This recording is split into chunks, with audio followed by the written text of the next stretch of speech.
No more knocks on the door in the middle of the night and no more breaking down the doors by the religious authorities investigating reports of khalwat or other alleged wrongdoings.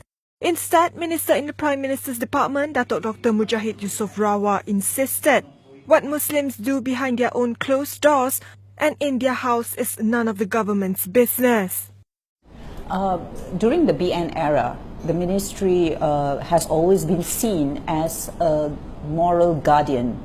Do you intend to keep the ministry as that, or do you intend to do away with that role? Well, that all sums up into how you define the moral guidance is. I have many times been consistent in my understanding that you would have two premises of your moral issues. One is the personal spheres, which is individual. One is your public spheres. I would believe that every Muslim, or non-Muslim for that matter, should have a strong and clear moral principle. But then again, in as far as governance is concerned, we clearly define that line between personal spheres, individual spheres, and the public spheres. So if, let's say, you commit something within your personal and individual sphere, I do not interfere. Although it could be to my standard that is wrong. The consumption of alcohol, for example. For a Muslim, it is wrong. But if you consume it within your individual space, then as a government, I do not interfere with that. My concern is when that public, when that personal spheres encroach into the public spheres, where then there is a concern of sensitivity, there is a concern of maybe some legal problem or criminal problem, then the government comes in. Not because we want to, what they call, to be a moral police, as they like to use it, not because of that, but because we want to secure the public spheres rather than the individual space. But if you say something about moral policing, you're talking about interfering into the public sphere, which we do not intend to do. Dr. Mujahid, who is in charge of Islamic religious affairs, admitted he was facing an uphill task changing the image of the ministry as the moral police. He had to fight fire from the moment he stepped into his office, from dealing with lesbian, gay, bisexual and transgender LGBT issues, underage marriage, public caning in Sharia courts and sexual abuse in Tahfiz schools. In an exclusive interview with The Star, Dr. Mujahid said that he was trying to change the mindset of what he described as conservative religious civil servants who wanted to uphold the sanctity of Islam with their own understanding.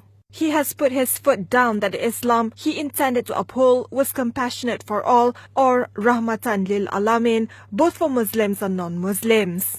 We want to narrate as a government and as a minister in charge. Islam that you have just asked is, our Islam is compassionate to everyone. That will translate into our policy. That will translate into all the judiciary, Islamic judiciary activities. It will translate all our relation with other faiths. And I think the compassionate Islam that we aspire in our country is that Islam that negates any form of literalist interpretation of Islam, and at the other end also negate this, the supra-liberal that actually would define Islam in a very different framework. So I think being rahmatan lil alamin, or the compassionate Islam, would be protecting all the different views that we have, but at the same time also making sure that all these views and ideas do not harm the bigger interests or importance of national unity and harmony among different faiths. Mujahid also condemned breaking down the doors to arrest khalwat offenders and hoped it would be a thing of the past with reforms. And this issue of enforcement of what you call khalwat has been misused Not all of it, but there are issues or there are events where it is been exploited and misused, miscarry their justice to those who commit sins.